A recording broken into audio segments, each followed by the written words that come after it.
welcome back to another edition of the Change My Mind podcast. I won't change my mind because I don't have to, because I'm an American. Yes, you are. I'm Wesley Sykes, and through the other side of the ether is the Tuckload and my low whack. I think I got that right. It's Mr. Nicholas J. Esquire, Choctaw lacrosse star for hire. I'm just glad I'm not biscuits. as long as neither of us are biscuits, we're in good shape. Poor biscuits, man. You know, Yep. poor biscuits there. But Yes, this week we're going to be discussing the 12th season of MCU Disney Plus television, Echo. Here, starring Alaqua Cox, and who else is in there? Who else am I forgetting? Let's say Vincent D'Onofrio. But for that, Nick, it's MLK Day as we record, as a crow flies here. So I think it's only fitting that you tell me about the last dream that you had that you can remember. Yeah, it's okay. So I definitely dream more now than years ago. You and I were talking about this beforehand. But I can't think of like a recent one. Like I know I've had some recently that I remember, but I'll tell you what, the most recent one I can recall vividly was a nightmare. We were staying at a hotel in Buffalo, and I had this like vision of like this terrifying like woman that was in our room.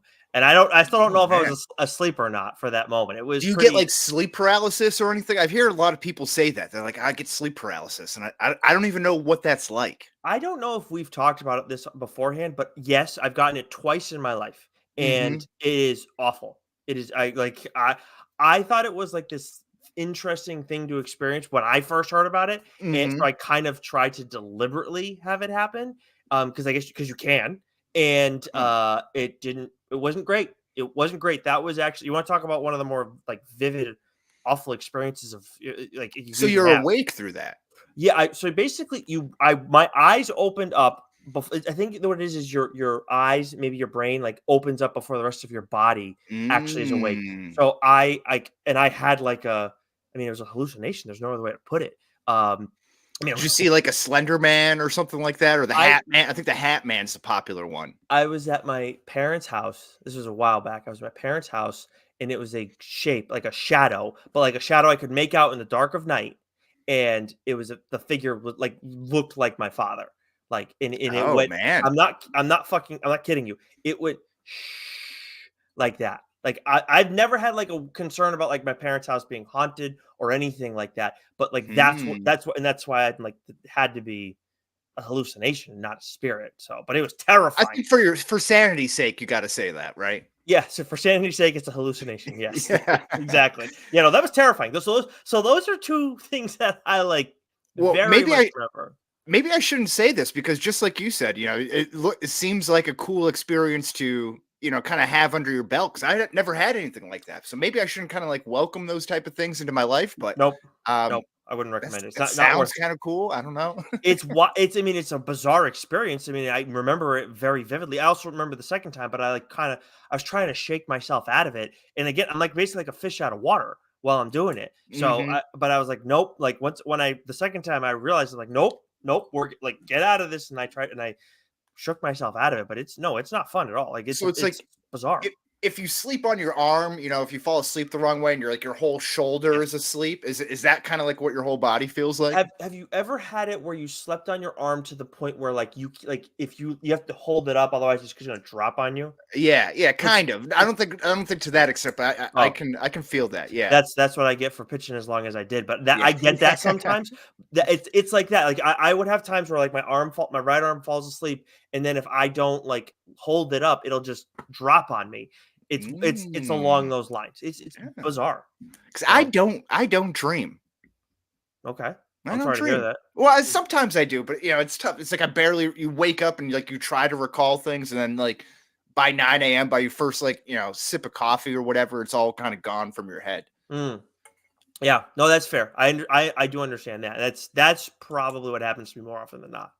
Yeah. So it's cool. I would like to dream a little bit more. I remember as a kid, I used to have a cork board with all these stickers on it, and it was right by my bed. I used to call it the dream machine. I used to pretend to hit the buttons to get a good dream. I just remembered I used to have a reoccurring nightmare for a little bit too, and it was like inspired by a Goosebumps cover. Why do I only remember the negative? It was spooky. Yeah, I only remember the negative ones. It probably says a lot about me. That's true. I think that's kind of general, though. Probably. I appreciate that. You make me feel better. Thank you. Yeah, well, that's like everything. It's like what they used to say in the restaurant industry. You get 9 out of 10 reviews that are great, and that one review travels so much more than a 9 out of 10 good reviews. For sure. Speaking of reviews, I feel like we're gonna land similarly today. Yes, yeah, and whether that's good or bad remains to be seen, Nick. But we're never remaining to be seen. That's not the great segue there, but it's Try. Nick's comic book minute. A superb choice.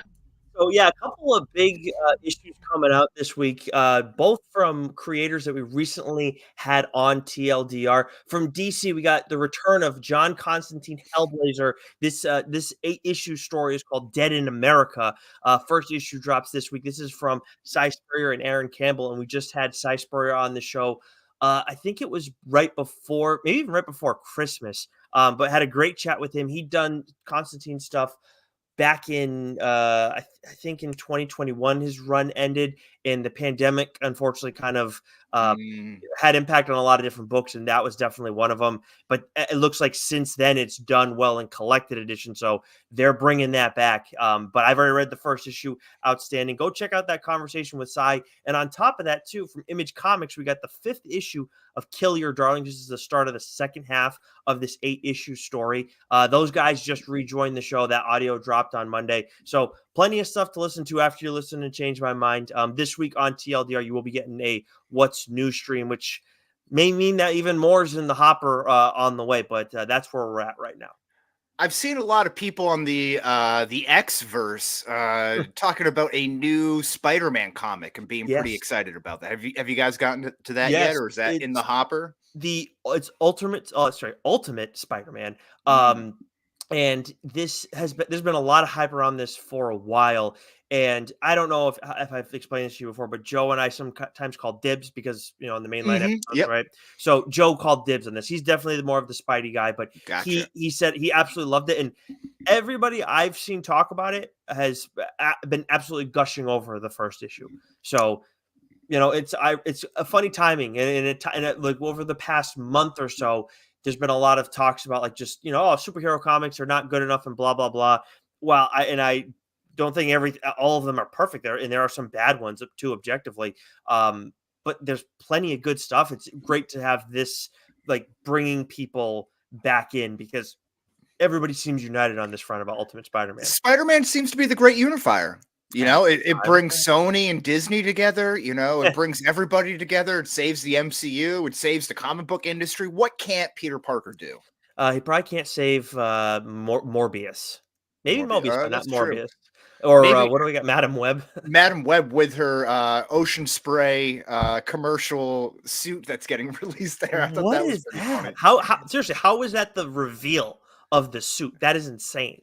Yeah, and then she has some like ASMR, like kind of sexual, like advice, demand. I don't know. It was kind of like a dominatrix. I got like a 50 Shades of Grey type of vibe from her, where when she was like previewing the movie. Have you seen this? It was like a no, I did. Was she actually the one in 50 Shades of Grey? Yeah. Okay. Maybe she's taking the reins this time. Yeah, there you go. It's kind of like is that a what is it? BDSM pun there by taking the reins? Yes, it was. Intentional or not? Yeah, it was. Yeah. Oh, bravo, sir. Sometimes I can, sometimes I just kind of run into them, but this one was planned out there. Tip of the cap. Thank you, sir. Thank you, good sir. Okay, so that's it. Are you ready to get on to our main topic? I am. Yes, let's get into this. Hello, Tommy. Are you ready to get into our main topic? All right, now let's go get him. All right, let's do it. Nice to bring back the flute every now and again. This is the Echo Exit Survey. Nick, what is this 5-episode series about? Maya Lopez must face her past, reconnect with her Native American roots, and embrace the meaning of family and community if she ever hopes to move forward. Okay, so this was directed by Sidney Friedland and created by David Mack and Joe Quesada. This is starring Alaqua Cox as Maya Lopez, Chasky Spencer as Henry Black Crow Lopez, Devry Jacobs as Bonnie, Cody Lightning, I like that as our guy Biscuits here. Graham Greene, another big MVP that we'll talk about later, as Scully. Tantu Cardinal as Chula. Morningstar Angeline as Lowak. Morningstar's another great name too. Danny McCallum as Tucklow. Vincent D'Onofrio as Wilson Fisk. Thomas Sullivan as Vicky Tyson. And Andrew Howard as Zane. Yeah, I got some thoughts on Zane. We'll get to that later. As for the how this did with the critics, this is a 6.3 out of 10 on IMDb, and then it's a 72-68 split on Rotten Tomatoes. Looking at the episode breakdown from IMDb, the highest ranking one was the first episode, 7.4 out of 10, Chafa. Then we got 6.8 out of 10, 7.2, 7.0, and then the finale got the lowest rating, Maya, at 6.2. I'm just going to pull up our MCU rankings here. Do you want to start with your tweet length review? Yeah. I thought about this quite a bit because this was a tough one because there's a lot of good here, but there's also a lot of, I think execution is really where this failed in a lot of ways, not conceptually. So I gave this a 78 of course, our scale is out of 100. Great action, some great action, 2 action sequences that were top notch. And again, some good concepts. Unfortunately, I can't say it's more than solid because the writing is really what lacked in certain spots. And I will get into that more later on because that's my biggest hang up. And unfortunately, that can really make or break a show because it's just such a huge part of everything. Absolutely. Thank you there for putting that nice. It wasn't exactly a tweet length review, but you helped me out there. That's good partnership there. But we are neighbors. It's good to be that we're partners because I give this a 77 out of 100. So we're real close here. Some great ideas, but I'm missing the execution. It's just kind of a show. There's kind of a mishmash. There's some good standout moments, but you get the same problem at the end with every Marvel Disney show.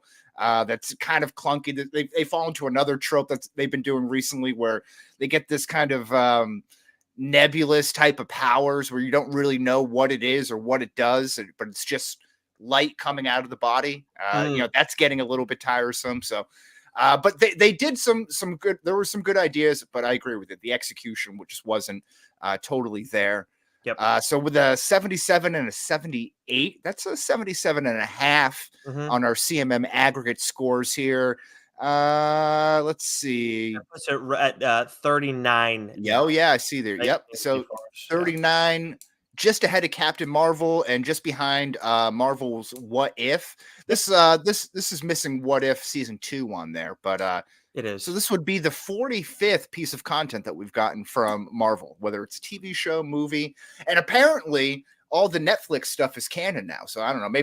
Maybe we have to do an MCU rewatch of the Netflix series. I'd be totally down for that. Be a first full watch. So actually, technically, though, if we're missing season 2 of What If on here, then that I know that's higher than both. Yeah. So it would be 39.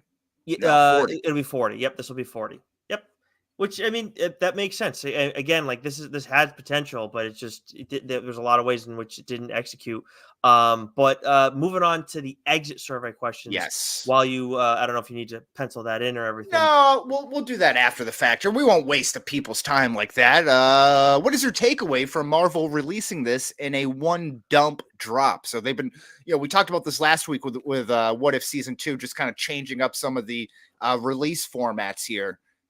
This one was, kind of had a little bit of attention to it with the one drop all at once there.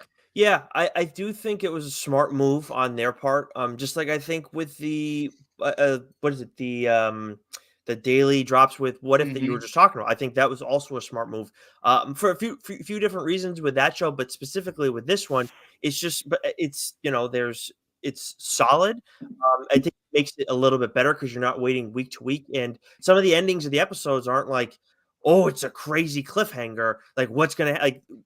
So it was smart on their part, but I will say now that we've gotten this back to back, I can't help but wonder if this is like an indicate, like now going forward, anytime we see something that's not weekly, I'm probably going to be thinking, okay, why are they not doing it weekly? There's got to be a reason for that, and their opinion on like their stance on how the final product came out. Right, like maybe they don't feel as strongly about that. At least that was my big takeaway. I agree. I think it's a smart move, but it screams to me that they want to hide the clunkiness of the show, where they're so content on trying to win the week. Every show is trying to do that, right?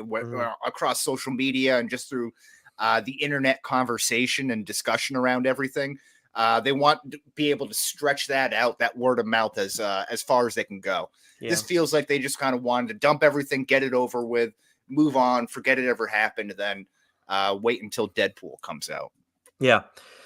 Yeah, it's pretty well. All right, good positive start here. What was your favorite episode? Okay, so this is, I mean, for me, episode 3, and the number one reason for that, excuse me, is this is where we get the action sequence at the, what do you call it? The roller rink, Yes, which I thought yep. was a great touch. I thought it was very, very well done too. There are a lot of times for me where I feel like, especially on these shows, we get these action sequences with grounded characters, and sometimes they're good. I feel like it doesn't happen as much with Marvel as it may, when we look at like a Netflix show that tries to go with action and it's more grounded and whatnot. But anyways, I feel like we see this a fair amount where we can run into action sequences that are supposed to be very intricate and have a lot going on, but they're the way in which they move isn't fluid, I guess is the best way to put it. And I understand there are times where shit's got to get clunky when you're dealing with certain fighters, like like David Harbour's Red Guardian. Like that's a guy who's powerful, but he's like past his prime, should be clunky. Totally get it. But here, that fight was so flawless. I really like everything about it. I just thought it was like this looks like a comic book fight. And I really enjoyed that from start to finish. And I thought the other one was good too in the first episode, but I thought this was a little bit better just because it was more like the setting was more fun. Yeah, no, and I hear it, and I liked that brawling fight style a little bit more that we had here. I thought Echo or Maya Lopez was a little bit more of a brawler, not really like a finesse fighter, kind of like Black Widow, maybe, in that kind of mold. So she was like a little bit more willing to get a fight in a phone booth sort of thing. So I liked that. I think this was episode 2 that stands out, but that's the train heist that they go on, right? And yeah. So I thought that really was cool. kind of cool. Yes. Although the storyline, I'm still kind of confused. This is like, it's a lower level local Oklahoma, I guess, gang, for lack of a better term, that knows that there's a hit out for Maya, so they call up the bigger gang to let them know, and that's kind of what happens, right? Well, I mean, see, this is where again they tried to do two things, and they both seemed interesting, but I felt like they didn't commit well enough either way. I when we heard from what is her uncle's name, Henry? Oh, the Black Crow, Black Crow, yeah. So he said to her at one point, like, I tried to leave and Fisk told me I couldn't leave. So this was just an extension of all of Fisk's operation. And then on top of that, like, what's that dickhead's name? Vicky. Yeah, he's still part of the same group. He just called up the chain. Gotcha. Okay, so I was a little bit confused with that. I'm not crazy about Kingpin being out of New York. That feels a little out of place for me. I don't know if that's just me not really like having too much experience with the character. I will say that when we first saw him at the end of episode 3, right? Where I will say I was like, you look like a fish out of water. Yeah. So I don't know. It feels like they were kind of torn, because I think there's a really interesting show with her going rogue in New York City and then maybe going home and then coming back to kind of, tie up any loose ends with Fisk. I think that's kind of interesting. Or, maybe you don't have Fisk at all and you just have this show about Maya returning home. You have, episode 1, which is essentially just a previously on from the Hawkeye series, really gets everybody up to speed, which, that could be received differently. I know some people are getting maybe sick of all the quote unquote required reading that it takes for all these Marvel shows and everything. But it's also continuity factor too. So you don't have to go back and watch all this stuff, right? You can kind of get up to speed and just not have to do any of that required reading. So, you may fall on one side of the fence there, but, for us who had already seen the series, I thought that was just kind of a filler episode for the most Yeah, part. I think it was like it's funny that it was the highest rated one on IMDb. Yeah. Well, that's the Daredevil effect though, too, right? That's the Daredevil fight. I guess so. So I think most of these episodes were like 40 minutes. I think the last one was only 36 or something. But They they were get around, shorter, yeah, yeah. as it goes on. Yeah. But they were in the general 40-minute-ish Mhm. range. But like I felt, yeah, that first one was like, okay, this is mostly a recap and then kind of a table setter. So it's like it's fine. It gets the job done. And also it's been a while since we saw Hawkeye, so it's not necessarily the worst thing.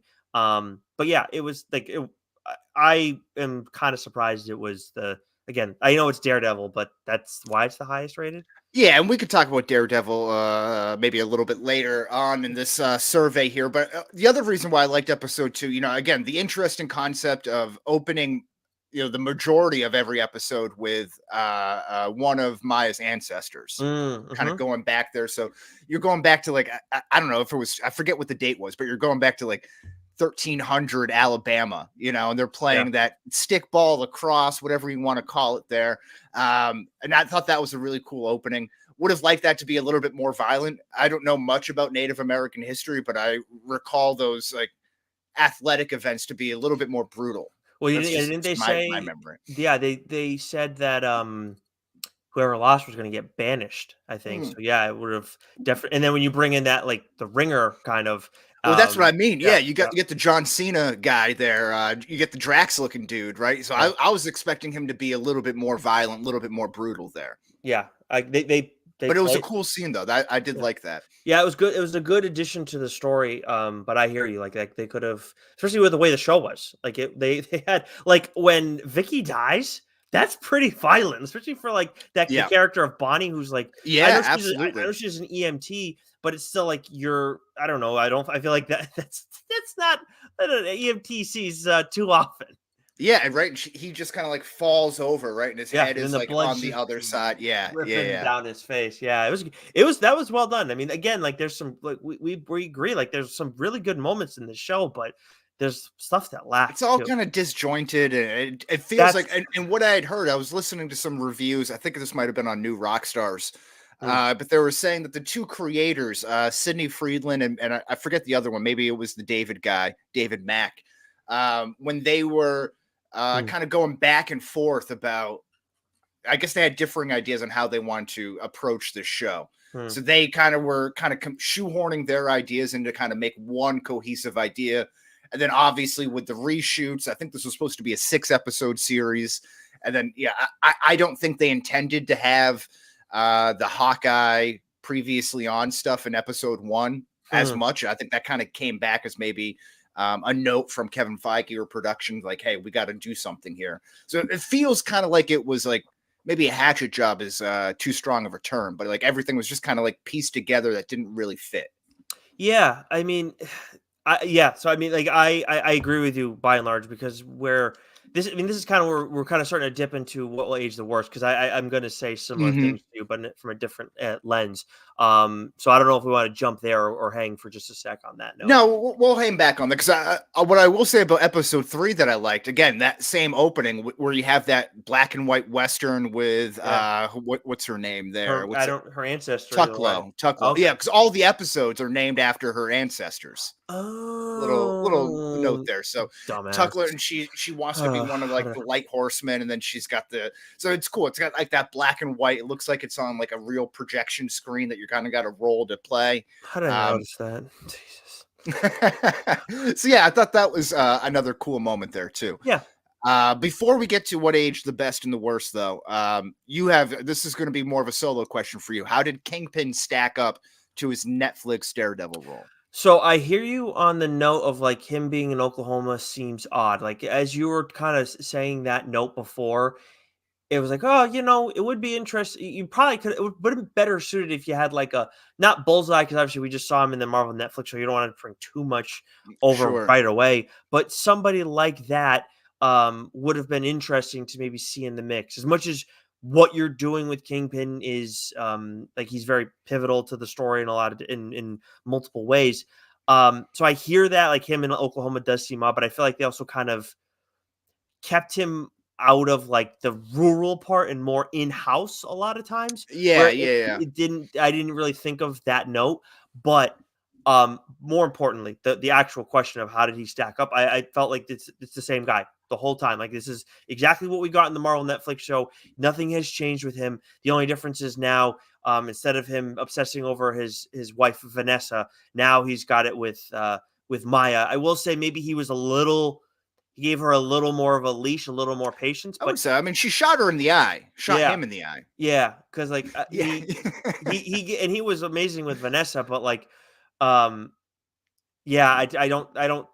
That may be the only thing is like he maybe give her a little extra leash, but even still, like if Kingpin loves you, like forget it. You really hmm can't do anything wrong, and he will forgive you. But like you gotta, you know, you gotta be a special individual to get there. So to short answer the question, he stacked up perfectly. I'm very excited going forward for Kingpin. Yeah, I'm surprised at how forgiving it was that he so much so that he was willing to have her kill him, right, with the hammer, one, but also give her everything. And he's, Uh, like, kind of begging for it seemed like it was, like, a little, I don't know, this is kinda like the Kang the Conqueror type question for me here. It's like, if you have him losing to Loki and Sylvie and, Ant-Man and everything, is he really the big bad? And if this is supposed to be like the street lever Thanos who's, like, kinda kowtowing to this new character, it feels like the dynamic is a little off. so you remember how uh Jonathan, how the he who remains said to Loki at season 2 how like it's like he knows all this happens, and like he had that moment Mhm. aside with Loki. So I know in the end Loki still ended up winning, but he did what people didn't expect and blah blah blah. Kingpin's like that. He's the same kind of way where it's like chess checkers. Like he Mhm. will sacrifice battles for the greater good of the war. Right. He's very like he came before Thrawn in Star Wars, and I know you don't know who Thrawn is, but for those who I don't don't, know, yeah. he's very similar. Where he's an amazing chess player. I was waiting for Maya to take a swing and for him to catch it, like Yeah. or for him to have armor underneath him and just make sure his face doesn't get hit because he would have been fine otherwise. Mhm. If she had taken that step, he was not going down. No way. He was just giving her last chance, and really trying to force her hand and be like, "See, like you Yeah. don't really hate me that much now. Love me again, and we're fine." Or it's basically he's trying to go for an all or nothing move, but he let her think she had the power. So I mean that's good writing, I Okay. think, 'cause I know Okay. he's not just going down. Yeah, yeah, yeah. Okay. No, that's fair there. I think that's a good explanation. Again, I know kind of tangentially, is that the term? Mhm. With Kingpin there. All right, just Sure. a little bit through the Spider-Man like animated series, some stuff with Daredevil, but not hugely familiar with his work. Though Mhm. I love Vincent D'Onofrio. I love that kind of like nasally, breathy, kind of like voice acting that he does with everything. Like he's under a lot of pressure with all that weight on his chest. Yeah. Yeah. Yeah, he does a really good job with this character. I'm really excited. Like he didn't miss a beat. He really didn't. Okay, so what age the bester? I think Vincent D'Onofrio's performance goes up there. Yep. I think we can say that there. But what else do you got? I mean the fights. They are what hmm will age the best going forward. They were both awesome. I don't think I had an issue with either one of them. And I really do look at a lot of these like hand-to-hand combats, like I think Shang-Chi some of the best stuff that we've gotten. For Uh, sure. Yeah. and I don't know from like again, like just like a more grounded type of hand-to-hand fight versus like, taking on CGI big bads and different shit like that. This like I don't this is not on that level, but it was very, very well done. And you're dealing with like a lot clunkier fighters. So I was really hmm happy with both of the bit like the like highlight fight scenes that we got. They executed those perfectly. So those would be my two, Kingpin in those fights. All right. I mentioned the Choctaw stickball lacrosse game there. I really Mhm. enjoyed that. The Daredevil fight and the train heist. I like those as well. Yeah, Some of the heist was good. the openings there that kind of go back to Maya's ancestors and everything. I thought that was pretty cool. I thought the origin story was pretty cool, and I think that was pretty spot on. I think I'm assuming that's Choctaw lore, but Native American lore. They came from clay and mud and out of the caves and then became human. So that's kind of like what Mm. that opening of episode. I think it's episode 1 that does that. Yep, that's what the series starts on. Yeah. Yeah, so I thought that was really cool. But the Daredevil stuff, that I think that's one of the real, one of the real draws of this series coming in. If you didn't really know anything about Echo, it was like, all right, they showed Daredevil in it. Let's see it. It was really some scoopers have said it was going to be like a 6-minute fight coming into it, or a 6-minute scene. And then some people said it was 2 minutes and ended up being like, I don't know, maybe right around a minute. It's a very cool scene. It was kind of shot that like a fake one shot sort of thing. So I thought that was kind of a cool artistic take. Again, I kind of feel like this way with Kingpin to a lesser degree, but Daredevil felt very forced into this story. He comes in, he's like, I've been watching these guys for a while, and then he just leaves. And there's no mention of this guy ever again. There's just this blind dude with 2 sticks who's just kicking ass. And then like, no, it never gets brought up again. I don't know. It just seems like he was in and out. Yeah, I mean that's to me what it felt like. It was just he was in and out quick, and like that kind of thing can just happen in New York where you got all these heroes fighting around. So like it felt like maybe they're just trying to get him in to add a little bit of hype, but like I guess from a story standpoint, it didn't, like from a writing standpoint, it didn't bother me like that to that end. And presumably he should know who Maya is. Daredevil? Yeah. Well, why? I mean, because if the Daredevil Netflix show is canon, and this girl, like he's been fighting Kingpin for all this time, and this girl has lived with him and grown up as his niece, and it was really one of his lead henchmen in New York. But at that time, she wasn't. At that time, she wasn't. What do you mean? That fight was her first big fight. Like when Daredevil and her crossed paths, that was her intro fight. Oh, that's right. Because then they have the dinner and everything afterwards, saying like you going from the theoretical to the practical or whatever, right? Yeah. Yep. Okay. Like I've never seen anybody handle someone like that before. Handle him like that before. Excuse me. Handle Daredevil like that. Okay. All right.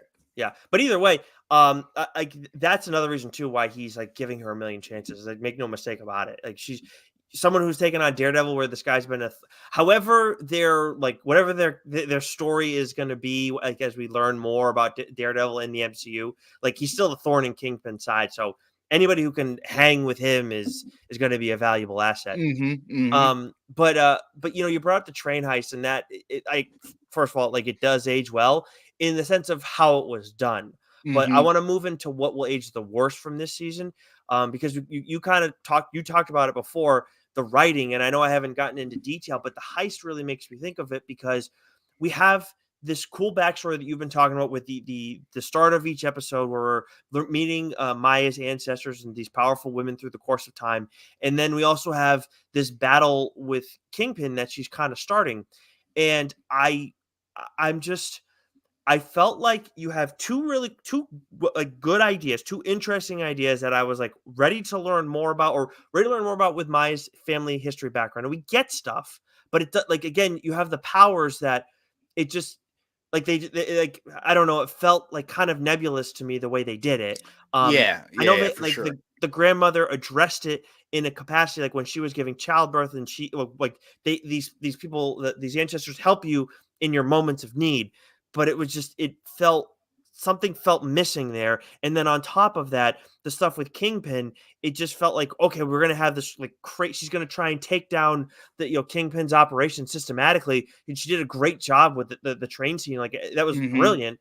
And I was like, but I know Kingpin comes back in and hey, he does this thing and it was interesting, but it was like, it just, the way it stopped and came to a screeching halt. I don't know. It just, something felt wrong with that too. Something was missing there as well. Yeah. I hear you on that. And to the writing thing, I think this maybe it's just a me thing. I remember putting this in the group chat, and no one seemed to agree or respond to it for that matter. But at any rate, when the side characters are talking to Maya using the ASL and speaking, because it was kind of changed. Some of them wouldn't speak. Sure. Some of them would. Sometimes the perspective would change, so you're not hearing anything. You're kind of viewing everything from Maya's perspective, which I thought was cool. I wish they did a little bit more of that actually. But when like I think of Black Crow Henry there, when he's talking to Maya, he's signing and he's making sure to sign, and he's talking very deliberate there. And maybe that's accurate to how people speak with while also signing. Mm. But from a viewing entertainment standpoint, it really draws out the entire conversation and So makes everything kind of drag a little bit for me. I'd seen your note, but I hadn't watched it yet, so Yeah. I was aware of it going in. Yeah, you're okay. And then, well, I appreciate it, but when you said that, and I thought about it as like I watch each of these characters. With the first one we see after a period of time to us to interact with Maya is Biscuits. He hasn't seen Mhm. her since they were kids, so it's like, well, his stuff's going to be rusty. And then I know Henry was in New York, but then left and hadn't been there in a bit. But it's like, okay, he probably hasn't done it in a while, so he's going to be rusty too. Mhm. So to me, whereas like the grandparents, they've done it forever because their daughter, on top of Maya, was also deaf. So it's Mhm. like they've done it forever, so they're going to be a lot more fluid. So it was just very like it felt like I have no experience with is ASL, American Sign Language. Is that what it stands for? I think that's what it is. Yeah, Yeah. I have no experience with it. I don't know if you do, but like that, if that No. felt authentic to me. Like, but again, I had that preparation going into it. Of you making. Oh yeah, like I said, it may be authentic. I'm just saying. I'm just saying. All right, let's get. I feel like if they almost just didn't, if they just signed and everything was quiet, and if you were just viewing it from Maya's perspective, and then you had the subtitles underneath, I think that might have flowed a little bit better. Mm-hmm. You know what? Actually, too, was you brought up an interesting note. Really good writing thing that they did was everybody who's her family, they all do sign, and again, like you talk about the varying ways in which they were good at it. I know we're going. Yeah. The Kingpin bit when she said it, like you had a translator and now you did this or whatever. Like I don't remember exactly her words verbatim, but she's like, because you never could bother to learn how to sign. And I was like, yeah, the one person who's saying I love you, and all these people are showing you. Like you always say, show don't tell. Right. That was Definitely really good. manipulative. Although I think that is a pretty cool technology, though. With the the earpiece and then with the eye lens, the contact lens there. Yeah, I thought that was pretty cool. But yeah, no, definitely with that, I agree. So I got a couple things. So Maya, when she is trapped, there's a couple of things here. One on the low level gangs and Vicky and his two girls there. When Maya falls down after getting free from being trapped above or tied up above the roller rink, you know, like maybe you don't tie it to her prosthetic leg. I don't know. Maybe tie it up a little bit higher towards the knees if you can there, because then she's just broke free inevitably, right? That's not going to hold the weight evenly distributed. But then when they tie her up, they leave her prosthetic right next to her, which has the knife boot in it. It's like all you really have to do is just remove the prosthetic and like blindfold her. Yeah, they were, but they're clearly not smart, right? They're clearly in over their heads. They played it up that how dumb they were, but at the same time, like they were a little too dumb. I don't know. Yeah, absolutely. The other one that doesn't really sit well with me is within that same scene. Maya breaks free. She has her sister or her cousin Bonnie there, who she punches in her face. She's really mean to her family. Maya, but she then MacGyvers a gun with a laser scope. Yeah, that's funny. In like minutes, and it's like she's got like a couple of toothpicks, an elastic band, all this stuff, and suddenly she's like scoping people out with it. With what was it, like a nail gun or something? It wasn't like real bullets. I actually can't remember. Yeah, it's like for all the as much as I enjoyed the fight scene right after, I can't really remember that whole bit. Yeah, because she kills one of the girlfriends, the bigger girl. That's right. Yeah, there were a lot of bodies dropping throughout this show. Actually, you mentioned it. I also kind of struggle with this. Maybe you can kind of help me talk through this, but Maya is seen by her family as like this galvanizing leader, yet she brings all of this like war and trouble like right to their doorstep, and she's like knocking out her cousin. She's taking advantage of Biscuits. Like the relationship between the grandmother and Maya is a little bit weird. Obviously, they have that come to Jesus moment at the episode 5 there. But it's like she's like the grandmother is like, I saw too much of your father in you. That's why I couldn't stand to see you. But she's like, I always loved you. It was just like a weird conflicting of things there. Yeah, there was a lot going on there. I mean, the whole galvanizing leader thing. I'm I mean, yeah, they definitely felt that way at the end, but I felt like it was just you're in dire straits, and she's the only one that can like hang with these people, so we kind of have to trust her. So I don't know, that didn't stick out to me as much. Well, because it's the same thing that the grandmother says to Maya's father Right. after passing away, is that after the mother passes away, it's like, you bring too much trouble to this family, go away, never come back. Mm. And then Maya does the same exact thing, and Yeah. she's welcomed. Yeah, well, I mean, it's her daughter's daughter, so I mean, I can see that where it's like like Yeah.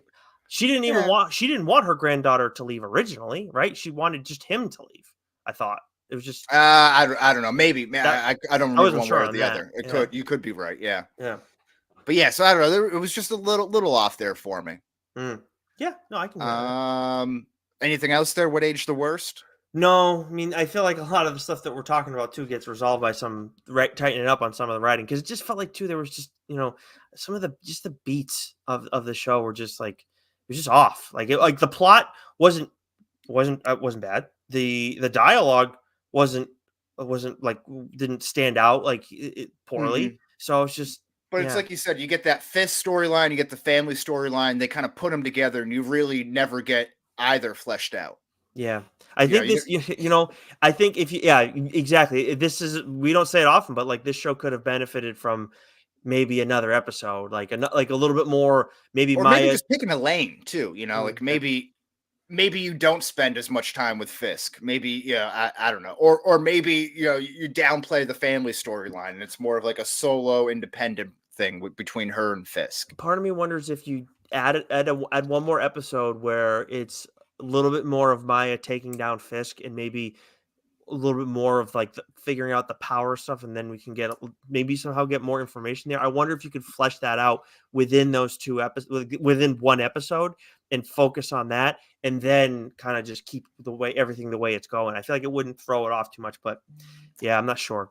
What do you think about this? Was her powers? From what I understand, her power set was changed. I believe I heard someone else say that Sydney, is it Sydney Freeland? I think is the creator's name. Yeah, Freeland. Yep.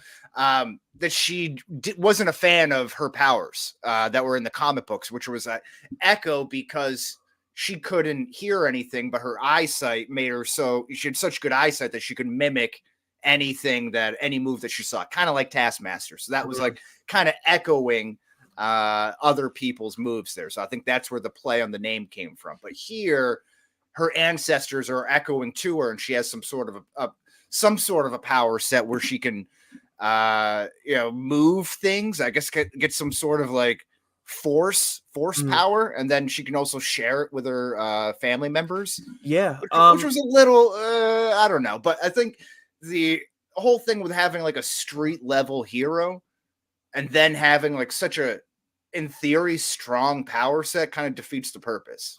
Yeah, yeah. I mean, I think I pretty much agree with that by and large. Like the sharing at the end, like it was kind of like just like fun. They didn't overplay it too much, but at the same time, it was like, oh, okay, so you can do that. I mean, they are in the same family, but like that Yeah. was kind of like Grandma had her own experience, so there was that. But I did kind of think in that moment, oh, okay, so everybody's got it for a second. Okay, at least they didn't overdo it, but yeah, it's you could argue maybe she could be OP, but also it's just like I the vagueness of it, the nebulousness of it, it's just like I Yeah. don't know what it is, and and I mean, I don't know. You could address that in some capacity, but I don't know. It just felt like it could have been done better.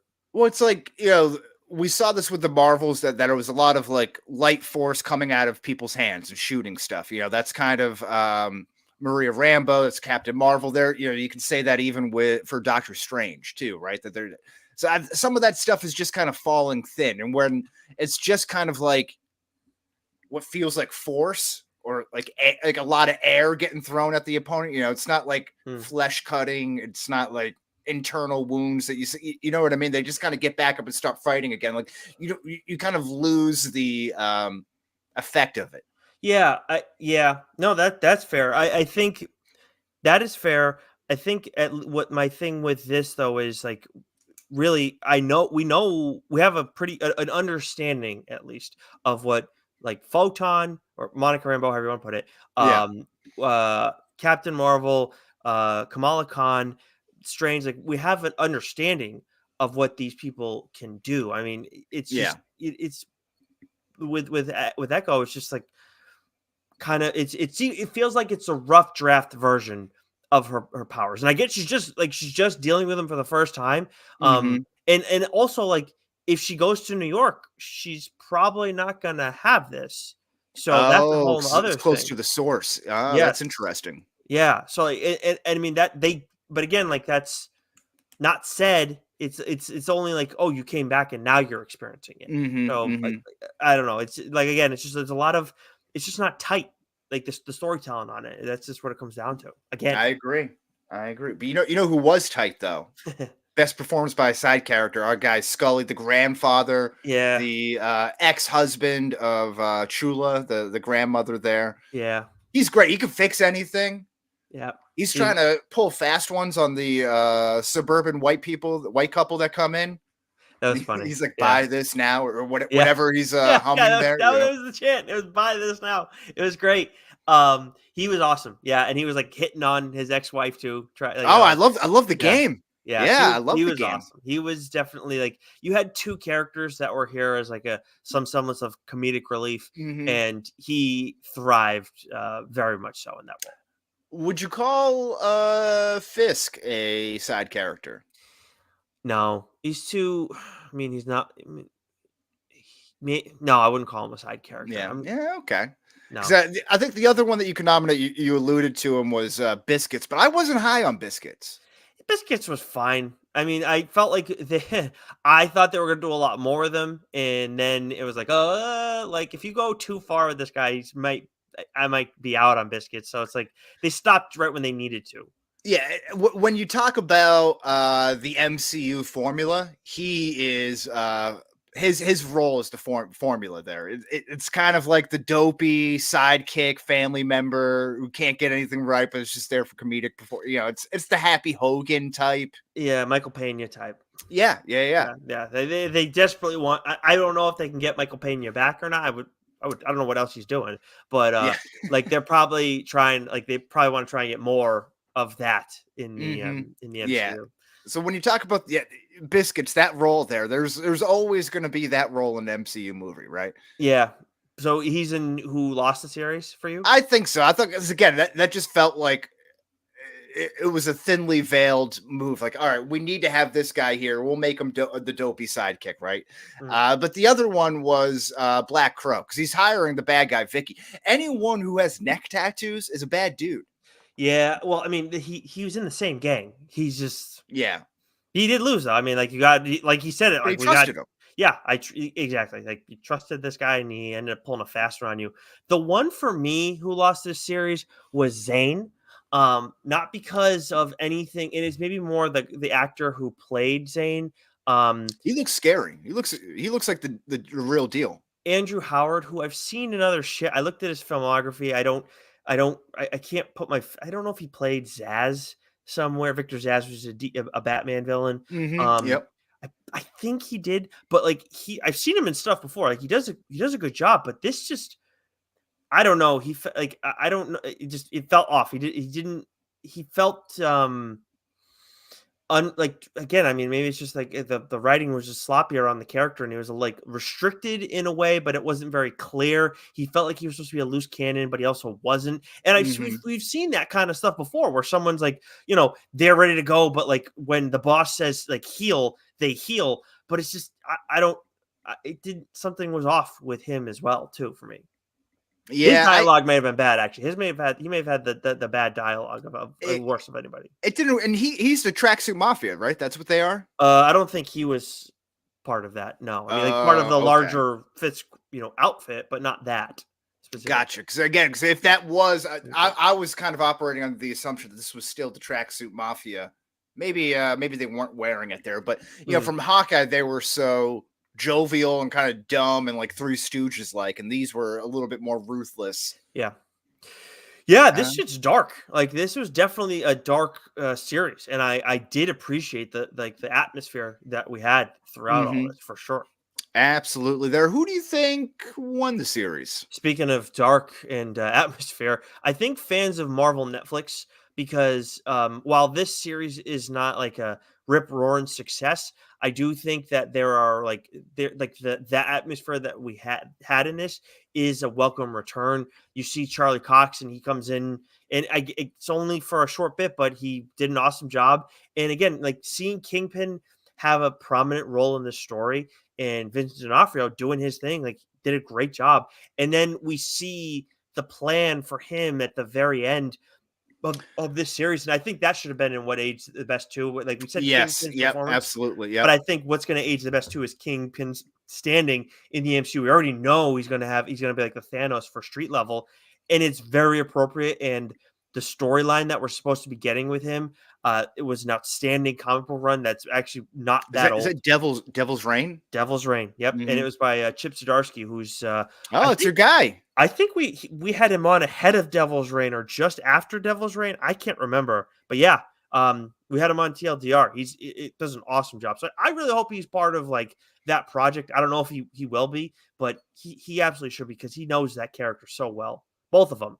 Okay, I like that. So you spotlighted the Marvel Netflix series. I'm going to spotlight the Hawkeye series for who won the series. 'Cause I thought that was a nice little reminder. We got 15 minutes of the Hawkeye show making it into Fair. episode 1 there. And it's like, oh, I did like that show. That was a good time. There was some fun stuff there. Then Daredevil. I think we're all just excited for it. It'll be interesting, as we were talking about to start this exit survey, about what Marvel's thoughts were by doing this in a one dump release. I think we will see what they think of this character, and maybe the legs that this character has by how much or how little Echo appears in Daredevil. It's an 18 episode series. There's seemingly plenty of room for some sort of a crossover there. So I think how much or how little you see of her in Daredevil will probably dictate what how much she's used in the future, or if this is just a one-off. Yeah. So for me, like just to put a cap on my whole thoughts on this show, I did like the backdrop of Oklahoma, like being out west. It just, to me, I thought that was a cool change of pace, because we see so much shit happen in New York or just cities in general. So to get out there, I really like that, especially with this character too, where it's like plays into her heritage and then her power set too, in some capacity. I do think that she has potential going forward. I don't know if she's like, if we should get a Echo season 2, but I do think for this whole Devil's Reign stuff coming up, I would like to see her be a player in some capacity. But even if it's just an ancillary role, which is probably where she's best suited. Yeah, we don't really know if she's good or bad. To her family, she's good, but in the overall scheme of things, yeah, she still wants to be. She still wanted to run shit. Like she was tempted by Kingpin's offer. and she's got a lot of bodies. Yep, she did. She absolutely does. Very true. And she's seen a lot of shit too, kind of like what Fisk was saying at the end. She's like, you witnessed all these murders. Like, she probably knew that those interpreters were getting killed, even if she didn't hear the gunshots. Bro, that was brutal. At least yeah. I don't know if that was the same one the whole time, but holy shit, that was brutal. Yeah, the sign language interpreters probably lost the series too. That should be mentioned. That's a good point. Yeah. Oh God. Okay, so I think that puts a bow on it here. So Nick gave it a 78.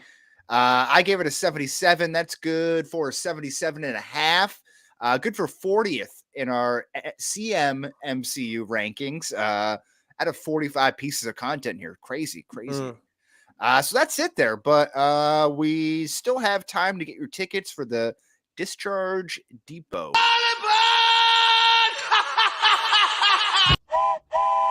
Choo-choo, bitches. All right, what'd you do this weekend? So, been watching a lot of different stuff. Had a little bit of an extended weekend, and I got to watch. I never watched Dread, either Stallone's or Carl Urban's version, and then I saw people from the DSG tweeting about it a while back, and just never got a chance to watch it until this weekend. And I would love to see them see more of this character. And Carl Urban did do a really good job. Like for that movie is, I feel like it came out in the aughts, but like that's a solid movie. I don't know what it is on Rotten Tomatoes or IMDb, but But yeah, Dread is on. And that's on Netflix, so Yeah. anybody can go and pop Okay. that on. All Yep. right. Some fun action stuff. Dread is is an outrageous character. And then also Maestro. That is, I believe, also Netflix. That's the Bradley Cooper. Oh, where he's got the big nose. Yep. He Gotcha. is. Yep. He. That was a very emotional, very heavy movie. You definitely like need to be ready to sit down and take everything in if you're going to watch it. I do think it's like an interesting thing for anybody to experience once. I don't think it has a lot of rewatchability just because of how heavy it is, but it was good. Like it was very well done, and I'm glad I watched it. Him and I heard. I don't want to ruin this. I heard that this is kind of like he gets inspiration from like a gay lover or something like that. Is that? I don't know if it's specifically put that way, but yeah, there's a lot going on with his sexuality in this. Yeah. That's part. I mean, like this is based on Leonard Bernstein, like which I never. Yeah. Like, I never knew who Leonard Bernstein was, but then at the end of the movie, this is not a spoiler in the terms of like the plot, but just like a little thing that happens. It's I think Tom Sawyer. I think it's which one of the it's a Rush song, and they go like Leonard Bernstein, and Oh like, yeah, end of the world. That's what that's right. Yeah. Yes. And I was like, holy shit, that's okay. Like Now you got the connection going. All right, Yes. very nice. But yeah, so it was a look into him and his life, and it's very complex, for sure. So yeah, it's a very emotional movie. What about you? Did you watch You Are What You Eat? Not yet. No, I forgot to, actually, boo. I apologize.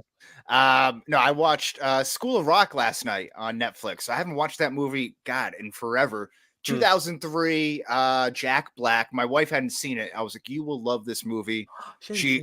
No, so she absolutely loved it. It was great. It's a tour de force by Jack Black. I mean, he is just all over that movie, chewing up scenery left and right with his normal like Jack Black shenanigans. Very good movie. I love that movie pretty well. That was I saw that on my when it was 2003, so that would have been my 12th birthday. I saw that movie. Oh, nice. Okay, that's a good little birthday gift there. Good little birthday party. Mm-hmm. We went back and we're listening to Tenacious D after too, so he has some good cuts there. Yeah, was that an album and a movie, or it's just a movie? Oh, so that's Tenacious D and the Pick of Destiny was an album movie. But him and that guy, they actually put out like a whole album or like early 2000s, 2001 called Tenacious. It was just Tenacious D. Huh. Tribute's a good song. The other one it's really funny. It's called Fuck Her Gently. That's a very nice song. But yeah, there's some good ones. I think Wonder Boy is another one. Okay, so he's got some good stuff there. I would recommend it. He's very talented. Oh yeah, there's no question about that. All the kids are too in that movie. I think I saw that like all the band members actually played the instruments. They're actually like musical prodigies. Interesting. Yeah, good stuff. Makes sense, but I didn't know that. Cool. Yeah, good stuff.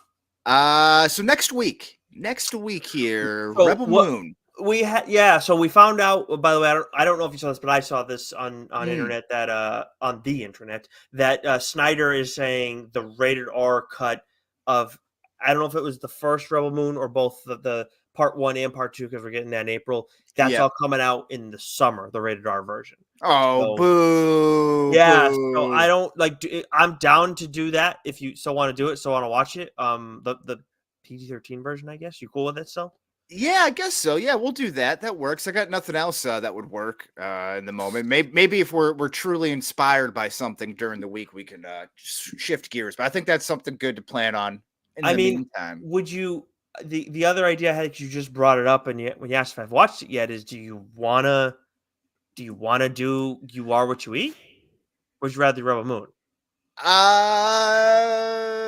We should probably do Rebel Moon. But if you talk about, if you do see You Are What You Eat, I'd be happy to talk about it with you. Okay, yeah, no, I do intend to watch it. Mrs. is gonna enjoy that as well. But okay, cool. All right, just do so on a full stomach when you do watch it. On a full stomach, got it. Yeah, okay. yeah, because it's like a lot about like factory farming and kind of like where food comes from and stuff like that. So it can be off-putting. Sure. Okay.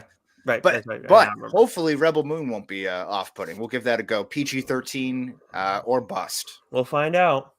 Yeah, but till then, it'll be the same bat time, same bat place as always. Ugh.